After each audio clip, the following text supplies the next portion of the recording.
Aloha family, 안녕하세요, 大家好, konnichiwa. Welcome back to my channel. I'm Leilani Soon, also known as Hapa Dancing Queen, and this channel is all about dance and pageants and public presentation, language and culture, and things along that nature. So if you're interested in any of those things, welcome. Hope you enjoy what you find. And today I'm going to be talking about something that is just coming up in my mind recently, that I've been dealing with, and probably other young women or women may be dealing with also. And that's the thought of what does self-love or loving others as you love yourself mean? So we're going to talk about that today from my perspective. So, growing up, I was taught to, be generous, be thoughtful, care for others. And I think my parents did a really great job of training us, myself and my siblings, to be thoughtful and to always think about the other person, to put ourselves in their shoes, which was very helpful and has been very helpful since we learned it and have been going through life up to this point. But something that I have noticed that I am still learning now is how to love myself as much as I love other people. And this is something that I think maybe as women we're really good at doing in general. Women, we are, we're taught to think of others, to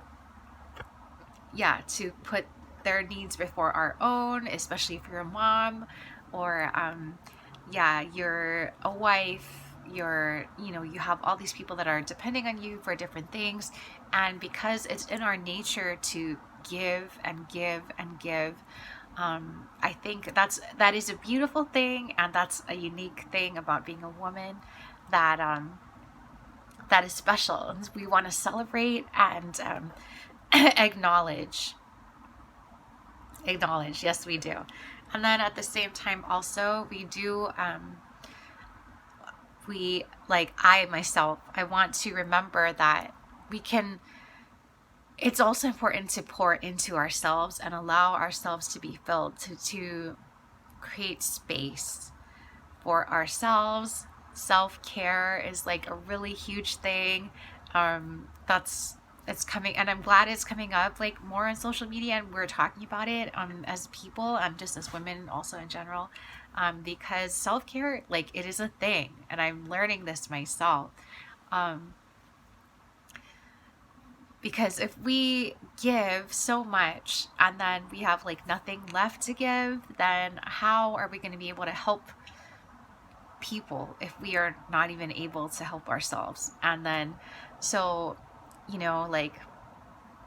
I've had several experiences recently or like in the past year where I and maybe it's also part of our nature, like when you say yes to something, you want to give it your all, and that's amazing, and that you could really help this person or the situation, and you do, and you give it you're like 200%, and that you really made a difference, and that can be super satisfying, and and it is, and it's totally making a difference and deserves to be celebrated. And then at the same time, my tendency to like give and give and give and give without creating, I guess, like good space to recover between things, and or just space to reflect, space to journal, space to turn on music and vision and just like see what comes to mind. Like, these things have really been helpful for me in the past when I needed some inspiration,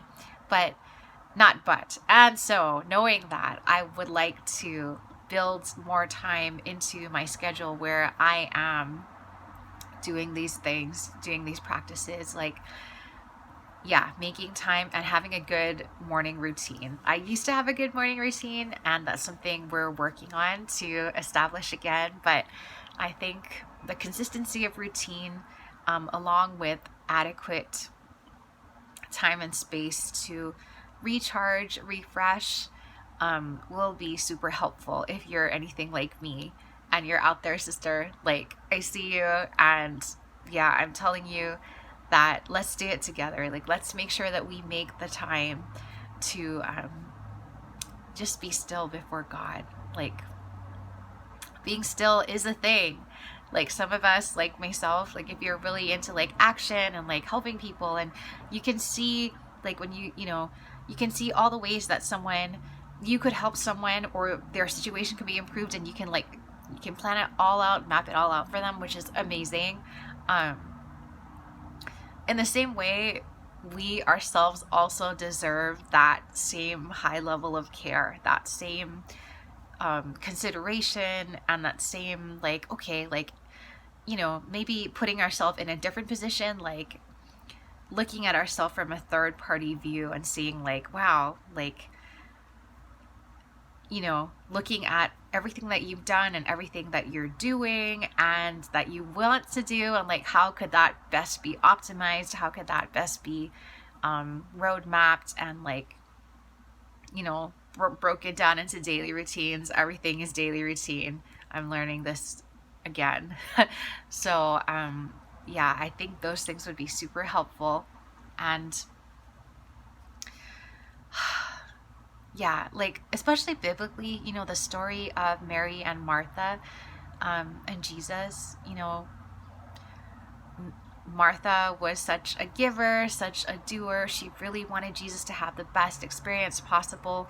So she was cooking food and cleaning the house and like, making sure that everything was like as perfect as it could be. And again, women, I know, like, if you're like me, we may struggle with perfection and wanting it to be perfect and wanting it to be, and there's nothing wrong with wanting to have excellence, because that is a great thing. And, God is a God of excellence. So we do want to have a high standard.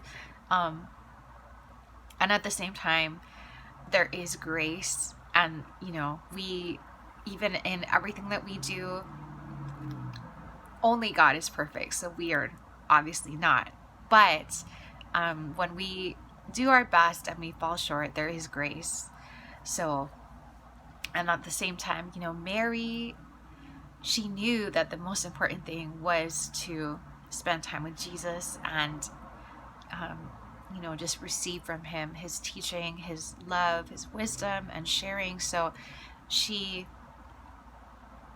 made space, made room for him, and just, was near and sat at his feet to receive from him. And so that theme of being still, just being, we do have like the 3 levels of transformation, maybe, is coming back to me again, because it's just super, like, it sounds like so simple, but in the actual practice of it, it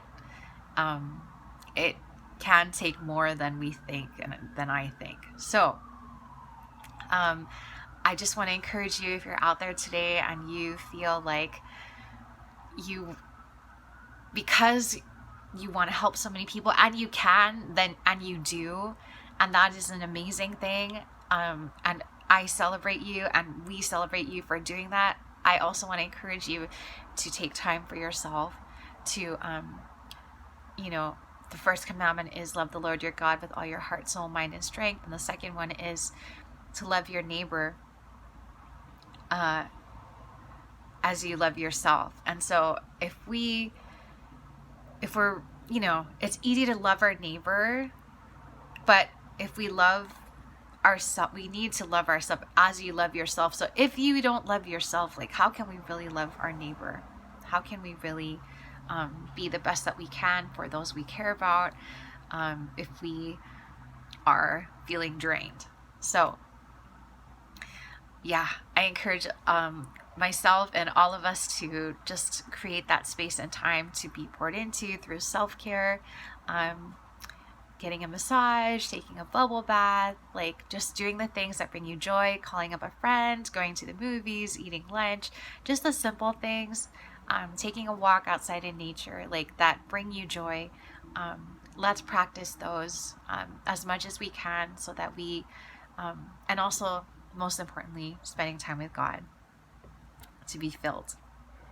So, yeah, I hope this was an encouragement to you today, that you are so precious and valuable, and you are so worthy of the love that you pour into other people.